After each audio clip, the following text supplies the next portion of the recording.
The issue with simple sum of the residuals is that some residuals are positive and others are negative values. Thus, we want these differences to be all positive values. The easiest way is to take the square of the residual values and minimize the sum of those squared residuals. Least square estimate of beta naught and beta 1 can be found by minimizing the sum of the squared residuals. If you have taken calculus, you probably can see that once we write y hat with beta naught hat plus beta 1 hat times x, and we can take derivatives of the sum of the squared residuals for beta naught hat and beta 1 hat and set to 0. Then the equation will look like the ones on the slide. If you have not taken calculus, you don't need to worry about this. If you have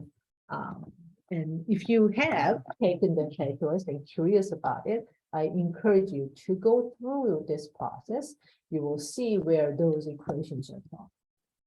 Anyhow, with all that, the least square estimates of beta naught is y bar minus beta 1 hat times x bar.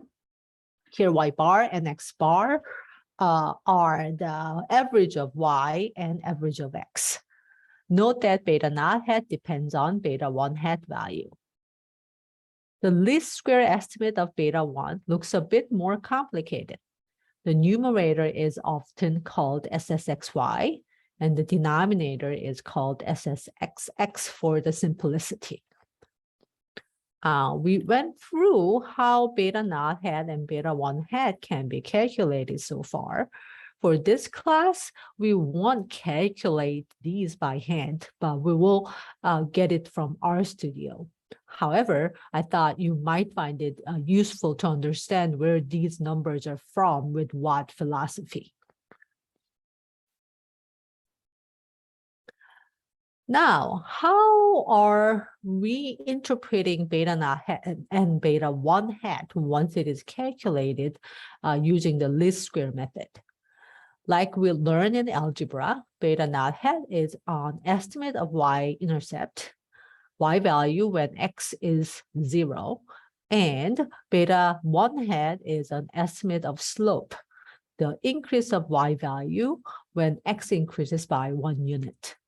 When dealing with real data, slope is way more interesting since it tells us about the relationship between the explanatory variable and the response variable, x and y. Note that in certain cases, y-intercept doesn't make any sense. We'll probably see this when dealing with real examples. Now let's focus on beta 1 hat and how it tells us the relationship between x and y. As described on the figure, when beta 1 hat is positive, the scatter plot here shows the upward trend implying potentially positive relationship between x and y. When beta 1 hat is negative, the scatter plot shows the downward trend, implying potentially negative relationship between x and y. When there's no relationship between x and y, the scatter plot shows a random scatter and beta 1 hat will be close to 0. In practice, we'll look at both scatter plot and the slope to see the relationship between two variables. Let's go back to the roller coaster example and run regression in R. We'll get least square estimates and related statistics and draw the fitted line on the scatter plot.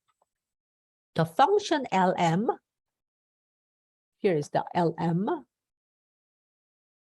will run the linear regression in R.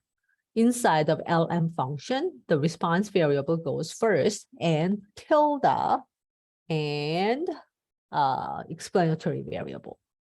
The name of the data set is also listed as data is equal to coaster. Here we are saving those linear model information in model 1 right here. To obtain the summary of the model 1, we can call the function summary. This will generate the number of results, including the coefficient table at the bottom of the slide. You will see there are 2 rows, one for intercept and the other one for the explanatory variable height.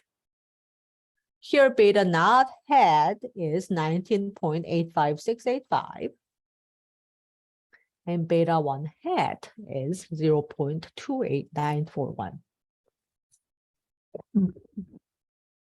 We'll talk more details about other values later, but we can guess some of these at this point. For example, standard error of your intercept, y-intercept, or standard error of your height, which is 0.01452. And the t-test statistics, 19.93, and the related p-value is very small. Again, more details are coming soon. Then we draw the scatter plot again using ggplot. Here we are adding a linear regression line by adding stat underline smooth option using the LM as a method. This term will add the linear regression line on the top of the scatter plot. On the graph at the bottom right corner, we can see the scatter plot with linear regression line. Some of us might wonder what the gray area around the regression line. We'll talk about how to calculate this later, but we can guess the area might be some kind of confidence interval for y values.